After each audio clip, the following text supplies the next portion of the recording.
नमस्कार, 12 बजे के समाचारों में आपका स्वागत है। मैं हूं विजय श्रीवास्तव। समाचारों में सबसे पहले बात हेडलाइंस की। वाराणसी में 2 दिवसीय पीएम गति शक्ति मल्टी मॉडल जल मार्ग शिखर सम्मेलन 2022 का आयोजन। मुख्यमंत्री योगी आदित्यनाथ ने कहा, यूपी ने हासिल की इंफ्रास्ट्रक्चर डेवलपमेंट में नई ऊंचाइयां।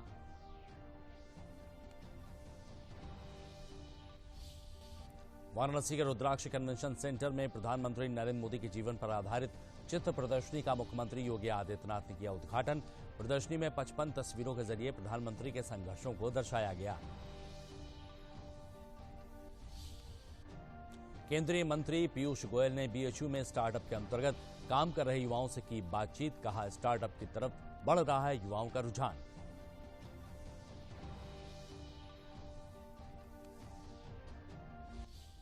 और मदरसा सर्वेक्षण में पूरे प्रदेश में 8000 से ज्यादा मदरसे पाए गए गैर मान्यता प्राप्त। वक्फ एवं अल्पसंख्यक मामलों के मंत्री धर्मपाल सिंह ने कहा, 15 नवंबर के बाद होगा गैर पंजीकृत मदरसों का फैसला। वाराणसी के बड़ा लालपुर स्थित दीनदयाल हस्तकला संकुल में 2 दिवसीय पीएम गति शक्ति multi modal water veg international summit 2022 का आयोजन किया गया। सम्मेलन में विचार व्यक्त करते हुए प्रदेश के मुख्यमंत्री योगी आदित्यनाथ ने कहा कि आज तकनीक के सहारे उत्तर प्रदेश सहित पूरा देश तरक्की कर रहा है। समाज के किसी भी वर्ग में तरक्की के लिए तकनीक का बहुत बड़ा योगदान है।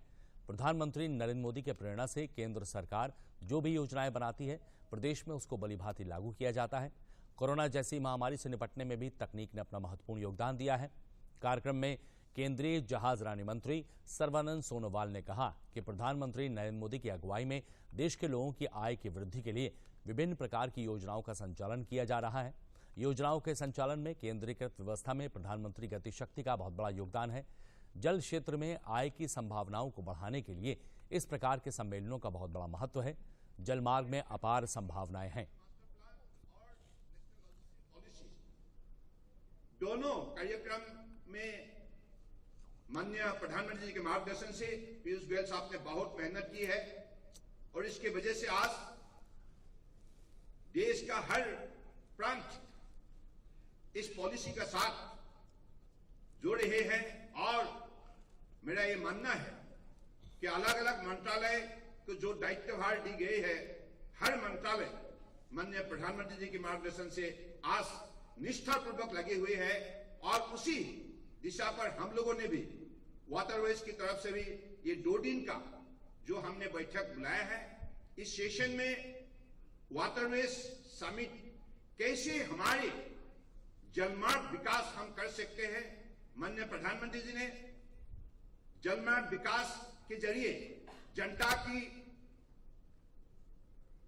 जो क्षमता, जनता की शक्ति दोगुना बढ़ाने के लिए और उनके उपार्जन और उत्पादन शक्ति बढ़ाने के लिए, सशक्तिकरण के लिए जो हमें दिशा दी है, जो विजन दी है, उसी विजन को साकार करने में हमारा भी मंत्रालय लगे हुए हैं। उत्तर प्रदेश में एक ब्रिज बना था आज से लगभग 30 वर्ष पहले सरयू नदी में। उस पे हर वर्ष रिपेयरिंग का कार्य करना पड़ता है। ऐसे आप पटना में जाएंगे, आपको ही देखने को मिलेगा। उसका एक लेन तो हमेशा रिपेयर में रहता है। एक दिखाता कि प्लानिंग का अभाव। अगर उस समय टेक्नोलॉजी का उपयोग करते थे, कोई पीएम गतिशक्ति प्लेटफॉर्म मौजूद होता, तो संभवतः ब्रिज का निर्माण कहां पे होना है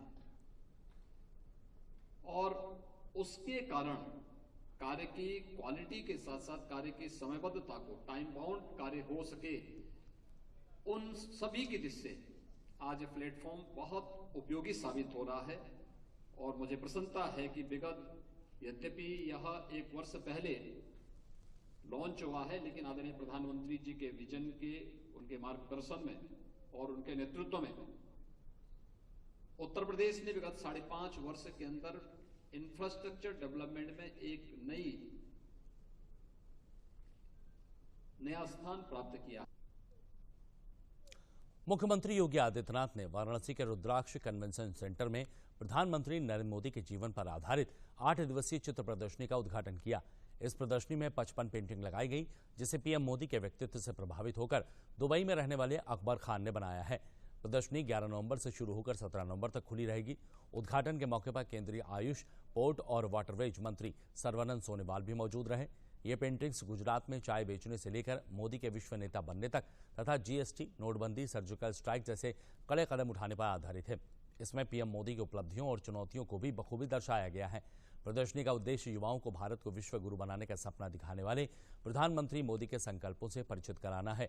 प्रदर्शनी के उद्घाटन के अवसर पर यूपी के कैबिनेट मंत्री सूर्य प्रताप शाही, अनिल राजभर, राज्य मंत्री रविंद्र जायसवाल सहित तमाम गणमान्य लोग मौजूद रहे।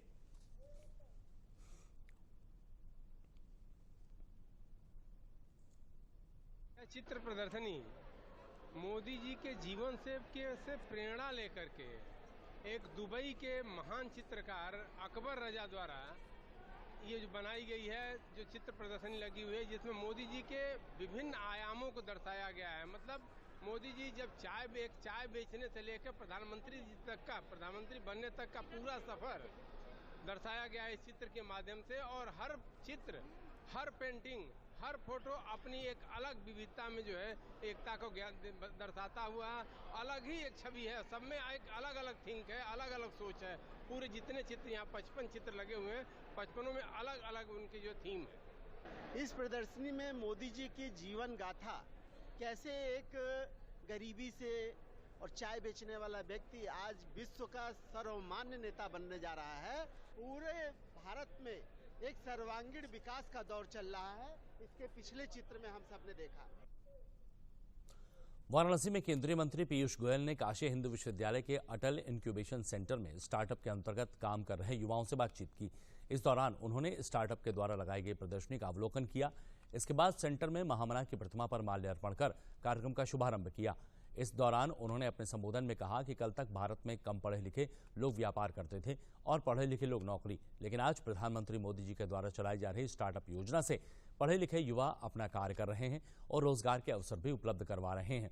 मीडिया से बात करते हुए उन्होंने कहा कि आज प्रधानमंत्री के स्टार्टअप इंडिया विजन को लेकर जिस तरह छात्र छात्राएं आगे आ रही हैं, उससे देश में स्टार्टअप की संख्या काफी बढ़ी है। उन्होंने कहा कि यह अटल इंक्यूबेशन सेंटर भी नए स्टार्टअप को तैयार करने में बड़ी भूमिका निभा रहा है। उन्होंने कहा कि उत्तर प्रदेश में 7,491 स्टार्टअप इस समय रजिस्टर्ड किए गए हैं। आज प्रधानमंत्री नरेंद्र मोदी जी ने जिस प्रकार से पूरे देश में स्टार्टअप इकोसिस्टम को प्रोत्साहन दिया है, हमारे युवा युवतियों को एक प्रकार से उत्तेजित किया है कि अब सिर्फ वो जॉब सीकर नहीं है, जॉब क्रिएटर्स हैं। जिस प्रकार के आइडियाज, जिस प्रकार के विचार यहाँ पे देखने को मिले, अभी सुनने को मिले, जिस प्रकार से हमारे युवा युवतियों में रोजमर्रा की समस्याओं का निजात पाने के लिए नए नए समाधान खोज करने का इच्छा भी है, उसको कॉस्ट इफेक्टिव बनाना, सस्ता बनाना, अफोर्डेबल बनाना के लोगों के जीवन में परिवर्तन आए, बिजनेस में, व्यापार में सरलता है। इस सब को लेके जो बनारस हिंदू यूनिवर्सिटी में इंक्यूबेशन सेंटर के माध्यम से और बाकी इस क्षेत्र में जो काम किया गया है, उसके लिए मैं सभी इस इंक्यूबेशन सेंटर और अटल इनोवेशन सेंटर के सभी हमारे प्रोफेसर्स और टीचर्स सबका हृदय से धन्यवाद करता हूं और बनारस हिंदू यूनिवर्सिटी को भी बधाई देता हूं। भारत सरकार कार्मिक लोक शिकायत और पेंशन मंत्रालय तथा पेंशन भोगी कल्याण विभाग के द्वारा केंद्र सरकार के पेंशन भोगियों के लिए डिजिटल जीवन प्रमाण पत्र के प्रचार का राष्ट्रव्यापी अभियान चलाया जा रहा है। इस अभियान के तहत पेंशनर फेस ऑथेंटिकेशन तकनीक ऐप के माध्यम से अपना डिजिटल जीवन प्रमाण पत्र खुद जारी कर सकते हैं। इसको लेकर प्रयागराज के बमरौली एसबीआई शाखा में एक दिवसीय जागरूकता शिविर का आयोजन किया गया। शिविर में पेंशन भोगियों को डिजिटल जीवन प्रमाण पत्र को बढ़ावा देने और मोबाइल ऐप के जरिए फेस ऑथेंटिकेशन तकनीक की जानकारी दी गई है। इस जागरूकता अभियान में पेंशन भोगियों ने उत्साहपूर्वक हिस्सा लिया है। उन्होंने बताया कि इस सुविधा के आ जाने से बुजुर्गों को बहुत बड़ा लाभ पहुंचेगा। उन्हें अब अपने प्रमाण पत्र के लिए दर दर कार्यालयों में भटकना नहीं पड़ेगा।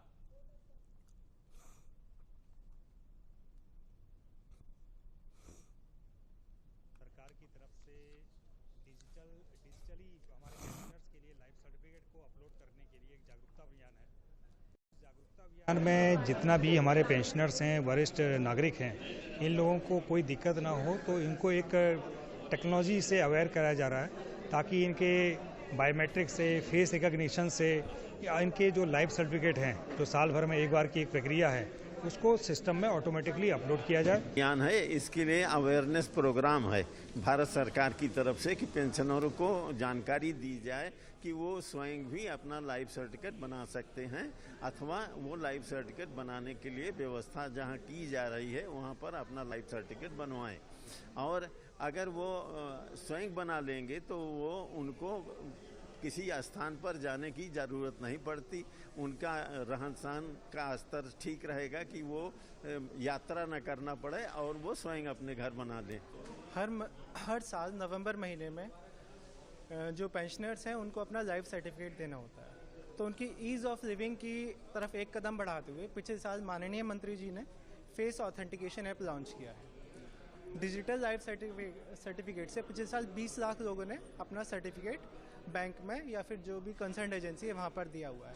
फेस ऑथेंटिकेशन ऐप से सबसे बड़ा फ़ायदा ये है, आपकी ईज़ ऑफ लिविंग को बढ़ाते हुए आप घर बैठे अपना ये सर्टिफिकेट जनरेट कर सकते हैं, आपको किसी पर निर्भर रहने की ज़रूरत नहीं है और बहुत ही आसान प्रोसेस है। तो जो भारत सरकार ने लॉन्च किया है फेस रिकग्निशन के लिए, जो लोग इधर उधर परेशान होते हैं उन्हें कहीं जाने की आवश्यकता नहीं है। वो फेस रिकग्निशन करके एक आधार फेस RD एक ऐप लॉन्च हुआ है, उसके सहायता से वो लोग अपना खुद घर बैठे फेस ऑथेंटिकेशन कर सकते हैं। वो आपके आधार से लिंक हो जाता है और इसके बाद आप अपना लाइफ सर्टिफिकेट, जीवन प्रमाण पत्र जमा कर सकते हैं ऑनलाइन। समाचार अभी और भी हैं, लेकिन उससे पहले लेंगे एक छोटा सा ब्रेक।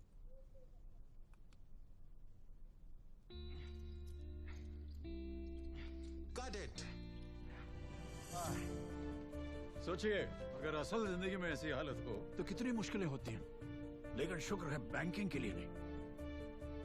अगर आपकी उम्र 70 साल से अधिक हो, क्या आप दिव्यांग हो, तो बैंक आपको कुछ जरूरी बैंकिंग सुविधाएं घर बैठे बैठे दे सकता है। RBI कहता है, जानकार बनिए, सतर्क रहिए।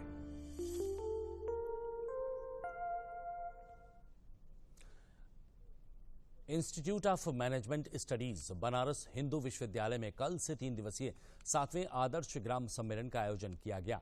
ये सम्मेलन Wills global foundation, pan IIT alumni, science for society, federation of Indian industry, federation of Indian physician association, FICCI और ARDO के सहयोग से आयोजित किया गया है। यह सम्मेलन पहली बार भारत में आयोजित किया जा रहा है। प्रदेश के कृषि मंत्री सूर्य प्रताप शाही ने आदर्श ग्राम सम्मेलन का उद्घाटन किया। इस अवसर पर गांव के विकास से जुड़ी प्रदर्शनी भी लगाई गई है। कार्यक्रम में कृषि मंत्री ने सरकार द्वारा ग्राम विकास के लिए किए जा रहे कार्यों के बारे में लोगों को जानकारी दी है। कृषि मंत्री ने कहा है कि प्रवासी भारतीयों द्वारा ये जो सम्मेलन आयोजित किया जा रहा है, उससे निश्चित तौर पर सतत ग्रामीण विकास में काफी मदद मिलेगी।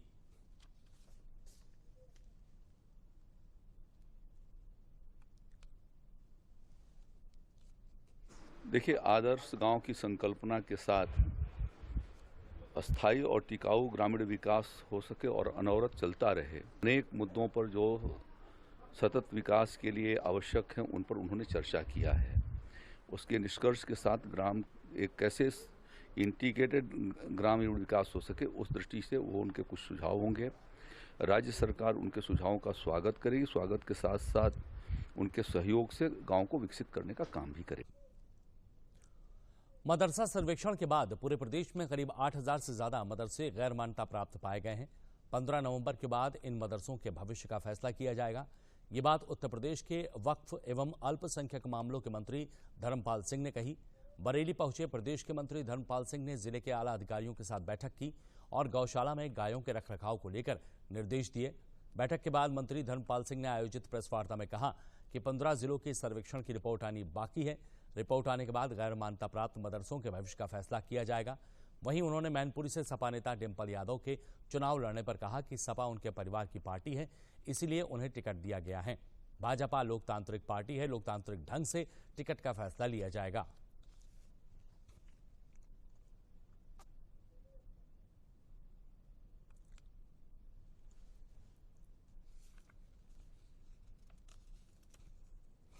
जनता पार्टी की उत्तर प्रदेश में स्थानीय नगर निकाय चुनाव को लेकर पूरी तैयारी है और हम चुनाव को पूरी तरीके से कंप्लीट कर चुके हैं लगभग, और जैसे ही आरक्षण की घोषणा होगी और निश्चित रूप से भारतीय जनता पार्टी स्थानीय निकाय चुनाव में प्रचंड बहुमत से जीत पाती। प्रजातंत्र में चुनाव तो सब लड़ते ही हैं। जिस तरीके से समाजवादी पार्टी ने अपनी रणनीति बनाने का हिस्सा किया, वो दिलपल यादव, क्योंकि समाजवादी पार्टी उनके परिवार की पार्टी है, उन्होंने टिकट उन्हें दिया तो वो अच्छा ही काम किया। लेकिन भारतीय जनता पार्टी प्रजातांत्रिक पार्टी, प्रजातांत्रिक ढंग से वहाँ कैंडिडेट भी उतारा जाएगा और भारतीय जनता पार्टी पूरी तरीके से लोकसभा चुनाव जीतने का प्रयास करके चुनाव जीतेगा। लगभग 8,500 मदरसे गैर मान्यता प्राप्त हैं। अभी 15 जिलों की सूचना जिलाधिकारियों के द्वारा आने को शेष है। जैसी ही सूचना आ जाएगी 15 नवंबर तक, इसके बाद कार्रवाई। शाहजहांपुर जनपद के मेडिकल कॉलेज में एमबीबीएस छात्रों द्वारा वार्षिक खेलकूद और सांस्कृतिक कार्यक्रम उत्सव द सेलिब्रेशन का आयोजन किया गया। कार्यक्रम में प्रदेश के वित्त एवं संसदीय कार्य मंत्री सुरेश खन्ना ने विजेता छात्रों को पुरस्कार वितरित किए। इस अवसर पर मंत्री सुरेश खन्ना ने नगर क्षेत्र में स्वास्थ्य विभाग द्वारा लगाए गए हेल्थ एटीएम का उद्घाटन भी किया। वित्त मंत्री ने कहा कि शिक्षा के साथ व्यायाम बच्चों की सेहत के लिए अति आवश्यक है। उन्होंने बच्चों से कहा कि उन्हें अपने देश पर गर्व होना चाहिए, जिसकी संस्कृति आज पूरा विश्व अपना रहा है। उन्होंने कहा कि जनपद में सभी प्रकार की जांचों का लाभ हर व्यक्ति को मिल सके, इसके लिए ग्रामीण क्षेत्रों में भी हेल्थ एटीएम लगाए जाएंगे।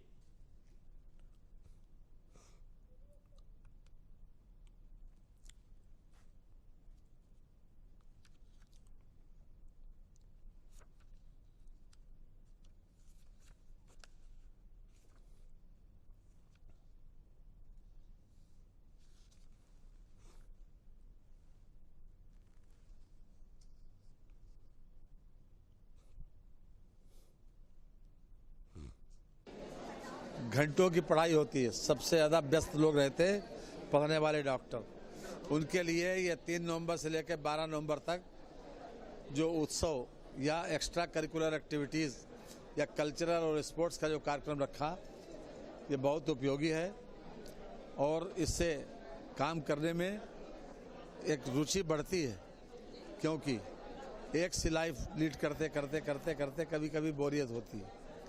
इसलिए ये इस प्रकार के कार्यक्रम जो कार्य क्षमता को भी बढ़ाते हैं और रुचि को भी। इलेक्ट्रिकल और इलेक्ट्रॉनिक्स उद्योग का सबसे बड़ा standalone showcase Elecrama 2023 India Expo Mart Greater Noida में 18 से 22 फरवरी 2023 तक आयोजित किया जा रहा है। इसी को लेकर लखनऊ में एक कॉन्फ्रेंस का आयोजन किया गया, जिसमें Indian electrical and electronics manufacturers association ने उत्तर प्रदेश बिजली क्षेत्र के वरिष्ठ अधिकारियों के साथ एक इंटरैक्टिव सत्र की मेजबानी की। इलेक्ट्रोमा 2023 के अध्यक्ष जितेंद्र अग्रवाल ने कहा, इलेक्ट्रोमा का 15वां संस्करण मुख्य रूप से विभिन्न क्षेत्रों में नवाचार और भविष्य की प्रौद्योगिकियों को प्रदर्शित करने पर केंद्रित होगा। उन्होंने कहा कि उद्योग के विकास और सफलता के लिए कुछ क्षेत्रों में स्टार्टअप और नए व्यवसायों सहित भविष्य में असीमित व्यावसायिक अवसर मौजूद हैं, जहां बड़े पैमाने पर पूंजी निवेश किया जा रहा है।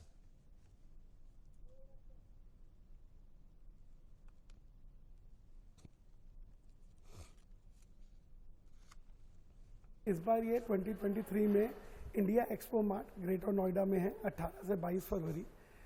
दुनिया में बिजली से संबंधित जनरेशन हो, ट्रांसमिशन हो, डिस्ट्रीब्यूशन हो, उसके सारे उपकरण का और जितने भी प्रकार के बिजली से रिलेटेड काम होते हैं, इस एग्जीबिशन में हम शोकेस करते हैं। ये दुनिया की सबसे बड़ी एग्जीबिशन है बिजली के यंत्रों की, और ये 2023 में 18 फरवरी से 22 फरवरी में होगी।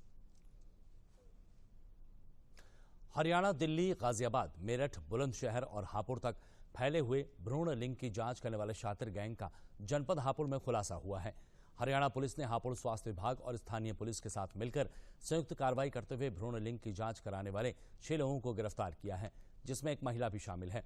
पकड़े गए सभी आरोपी अलग अलग स्थानों पर भ्रूण लिंग की जांच कराते थे और उनसे रुपए लिया करते थे। आरोपियों के पास से 10,000 रुपए की नकदी बरामद हुई है। भ्रूण लिंग की जांच की सूचना पुख्ता करने के लिए स्वास्थ्य विभाग की टीम ने अधिकारियों से संपर्क किया और 2 चिकित्सकों की अगुवाई में एक टीम का गठन किया। भ्रूण लिंग की जांच के लिए अधिकारियों ने 2 महिलाओं को तैयार किया, जिसके बाद आगे की हुई कार्रवाई में पूरे गैंग का खुलासा हो गया है। फिलहाल पुलिस ने सभी आरोपियों को हिरासत में लिया है और आगे की कार्रवाई शुरू की है।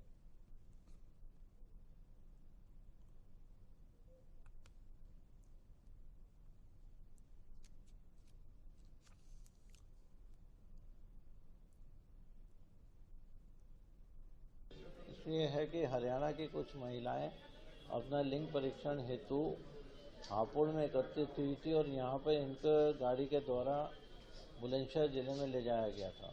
वहाँ पर जगह भी हम लोगों ने डिटेक्ट कर लिया कि वहाँ बुलंदशहर के ग्राम बटोना में इसका लिंग परीक्षण की जांच कराई गई थी।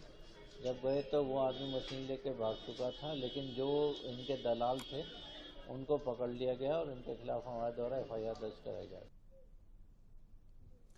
बुलंदशहर जनपद के उच्च प्राथमिक विद्यालय के बच्चों के ज्ञानवर्धन, उनके प्रतिभा को संवारने और मनोबल को बढ़ाए जाने के उद्देश्य से बेसिक शिक्षा विभाग द्वारा राष्ट्रीय आविष्कार अभियान के अंतर्गत जनपद स्तरीय विज्ञान मॉडल प्रदर्शनी का आयोजन किया गया। प्रदर्शनी में सभी ब्लॉक से परिषदीय विद्यालय के 5-5 बच्चों द्वारा विज्ञान मॉडल बनाकर प्रतिभाग किए गए और साथ ही एक कस्तूरबा गांधी आवासीय बालिका विद्यालय की छात्रा द्वारा विज्ञान मॉडल के साथ प्रतिभाग किया गया। विज्ञान प्रदर्शनी में बच्चों द्वारा बनाए गए विभिन्न प्रकार के मॉडलों का सांसद डॉक्टर भोला सिंह द्वारा अवलोकन किया गया। बच्चों ने तैयार किए गए मॉडल के बारे में विस्तृत जानकारी दी। प्रदर्शनी में क्विज प्रतियोगिता का भी आयोजन किया गया, जिनमें प्रत्येक विकासखंड से 5-5 बच्चों द्वारा प्रतिभाग किया गया। क्विज प्रतियोगिता में गुलावटी ब्लॉक के बच्चों द्वारा सभी प्रश्नों के सही उत्तर देकर प्रथम स्थान प्राप्त किया गया।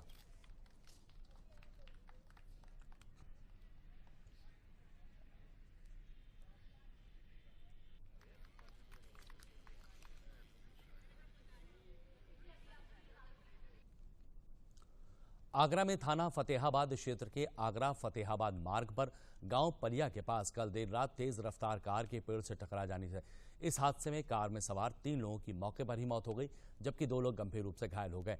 यह हादसा उस वक्त हुआ जब देर रात फिरोजाबाद की ओर से आगरा की तरफ आ रही बेकाबू कार होकर पलिया गांव के पास पेड़ से जा टकराई। कार की रफ्तार इतनी अधिक थी कि पेड़ से टकराने पर क्षतिग्रस्त हो गई। हादसे की सूचना मिलते ही मौके पर पहुंची पुलिस ने कार में मृत 3 लोगों के शवों को बाहर निकालकर पोस्टमार्टम के लिए भिजवाया, जबकि गंभीर रूप से घायल 2 लोगों का इलाज के लिए अस्पताल में भर्ती कराया गया, जहां दोनों की हालत गंभीर बताई जा रही है। कार हादसे में मरने वाले 3 युवक फिरोजाबाद के जाटोपुरी के रहने वाले थे।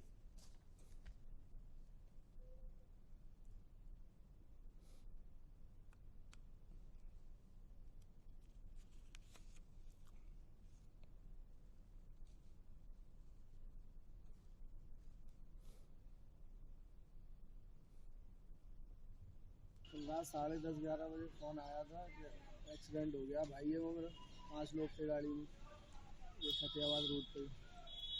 फिर घटना स्थल पर आके देखा था, यहाँ पर भी गाड़ी वाली है, लेकिन 3 लोगों की मौत हो चुकी है, वहीं ऑन द स्पॉट, और 2 अभी सीरियस। दुकान तो हम 7 बजे बंद कर दिए थे। उसके बाद में रात के 10:30 बजे के करीब ये एक्सीडेंट हुआ है। और एक्सीडेंट क्या है, किसी ओवरटेक के चक्कर में बैलेंस खराब हो गया है। हाई स्पीड में गाड़ी थी और इसने आकर के इस पेड़ में दे दी है जोर से, और इसमें 3 लोगों की ऑन स्पॉट मृत्यु हो गई है। एक उसमें घायल था हम लोगों ने और ग्रामीणों ने निकाला है और निकाल करके हॉस्पिटल के लिए भेजा। वाराणसी में यूनियन बैंक ने कल अपना 104वां स्थापना दिवस मनाया। बैंक की सभी शाखाओं में केक काटकर स्थापना दिवस उत्सव ग्राहकों के साथ मनाया गया है। इस मौके पर विविध कार्यक्रमों का आयोजन भी किया गया। इस अवसर पर केंद्रीय कार्यालय द्वारा वीडियो कॉन्फ्रेंसिंग के माध्यम से बैंक के MD और CEO डॉक्टर मणि मेखले द्वारा विभिन्न योजनाओं का लोकार्पण किया गया। बैंक के वाराणसी अंचल प्रमुख गिरीश जोशी ने बताया कि वर्तमान में बैंक का व्यवसाय 18 ट्रिलियन के पार पहुंच चुका है और ये हमारे सम्मानीय ग्राहकों और कार्मिकों की मेहनत का ही परिणाम है।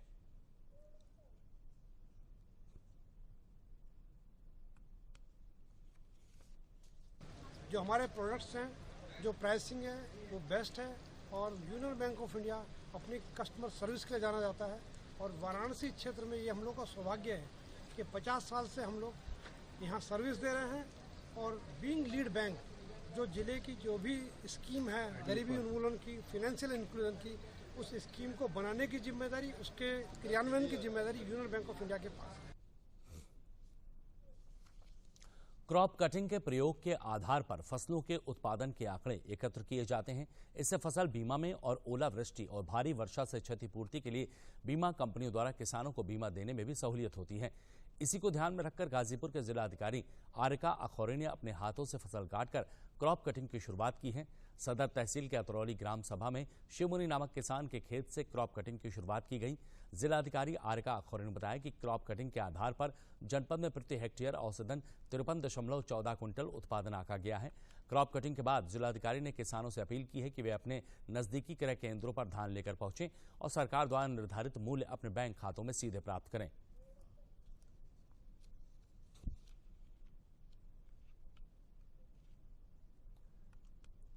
ग्राम सभा में क्रॉप कटिंग का कार्य चल रहा है जी। और इसका उद्देश्य ये है कि हम देख सकें कि धान की उत्पादकता कितनी है।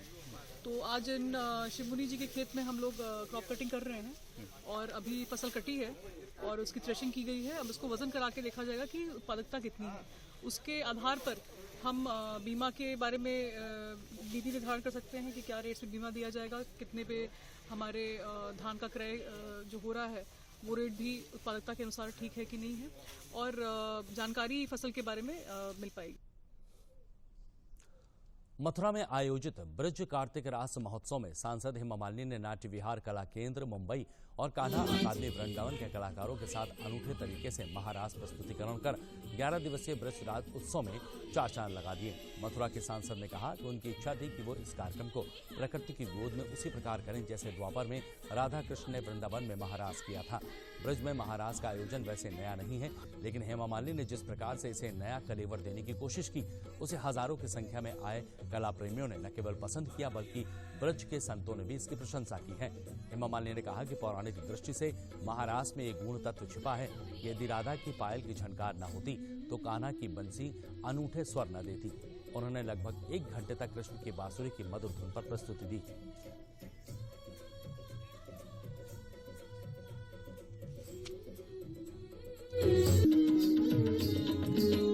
और विलंब ना कर रंगने में ओ बरसाने वाली रंग मिरो कर स्वीकार मुरारी, रंग मिरो कर स्वीकार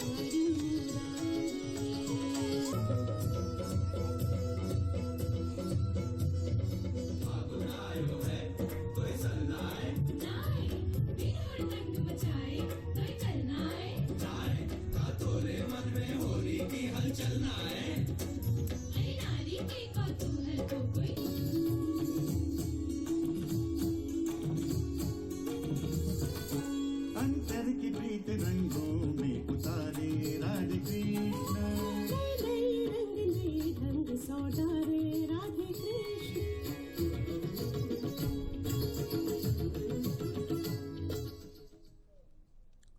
और बुलेटिन के अंत में प्रमुख समाचार एक बार फिर।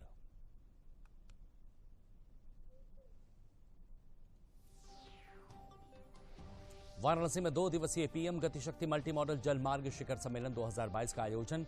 मुख्यमंत्री योगी आदित्यनाथ सेंटर में प्रधानमंत्री नरेंद्र मोदी के जीवन पर आधारित चित्र प्रदर्शनी का मुख्यमंत्री योगी आदित्यनाथ ने किया उद्घाटन। प्रदर्शनी में 55 तस्वीरों के जरिए प्रधानमंत्री के संघर्षों को दर्शाया गया है।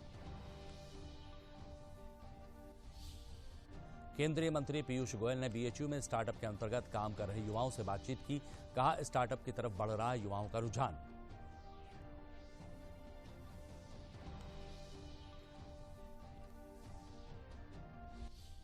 और मदरसा सर्वेक्षण में पूरे प्रदेश में 8000 से ज्यादा मदरसे पाए गए गैर मान्यता प्राप्त। वक्फ एवं अल्पसंख्यक मामलों के मंत्री धर्मपाल सिंह ने कहा, 15 नवंबर के बाद होगा गैर पंजीकृत मदरसों का फैसला।